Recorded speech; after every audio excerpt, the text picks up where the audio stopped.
Hi guys, we're going to the church. It's my first time to go to the church.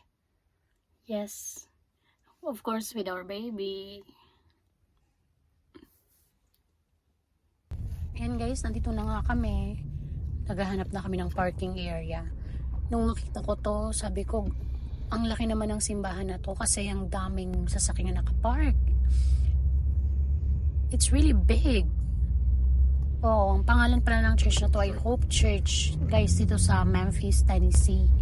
Dito nagsisimba ang asawa ko kaya dito kami pumunta. So ayan. Binivideoan ko lang yung mga yung area. Ayan. Kung makikita nyo, ang daming sasakyang nakaparada.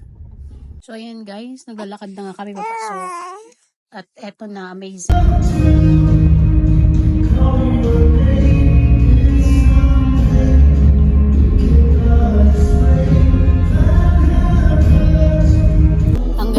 Parang nanonood lang ako ng concert. It's amazing.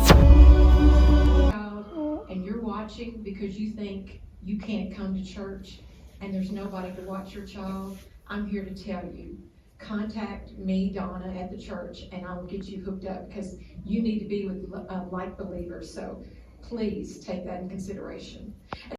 I love my experience today and I enjoy listening to the Word of God.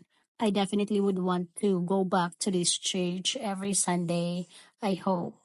We do not have a high priest who is unable to sympathize with our weaknesses, but one who has been tempted in every way as we are, yet. I love this place.